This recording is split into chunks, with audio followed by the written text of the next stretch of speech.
Hi friends, మా అన్న అయితే ఇప్పుడైతే మా కోసం అయితే కర్రీ అయితే చేస్తున్నాడు.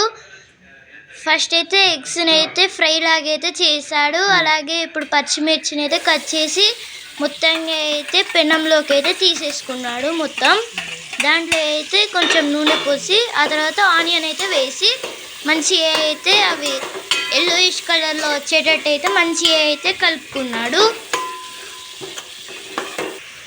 ఆ తర్వాత అయితే పచ్చిమిర్చిని అయితే వేసేసుకున్నాడు. ఆ తర్వాత అయితే వాటిని కూడా అయితే మంచిగా అయితే మిక్స్ చేసుకుంటూ అయితే ఉన్నాడు. ఆయిల్లో అయితే ఫ్రై అయితే అవుతాయి. అలాగే పుదీనా అట్లనే కరివేపాకుని అయితే ఇలా అయితే మంచిగా అయితే దాంట్లో అయితే వేసేసుకున్నారు. అలాగే అల్లం వెల్లుల్లి పల్లీలను అయితే దాంట్లో అయితే వేసేసుకున్నారు. అవి అయితే ఆయిల్లో అయితే మంచిగా వేగిన తర్వాత అయితే జీడిపప్పుని అయితే వేసేసుకున్నాడు. ఆ తర్వాత వాటిని కూడా అయితే మంచిగా అయితే మిక్స్ చేసేసుకోవాలి. ఆ తర్వాత వాటిని అయితే ఇప్పుడు గ్రైండర్లోకి అయితే వేసుకోవాలి. ఇలా అయితే మంచిగా చల్లగిన తర్వాత అయితే ఇలా గ్రైండర్లోకి అయితే వేసేసుకోవాలి. ఆ తర్వాత గ్రైండ్ చేసిన తర్వాత అయితే అలాగే ఇలాచీ లవంగాలను అయితే వేసేసుకున్నాడు, బిర్యానీ ఆకు కూడా.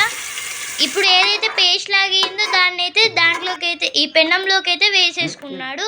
ఆ తర్వాత దాంట్లో కొంచెం వాటర్, ఆ తర్వాత కొంచెం పెరుగు అంటే మజ్జిగ లాగా అయితే కలుపుకున్నాడు.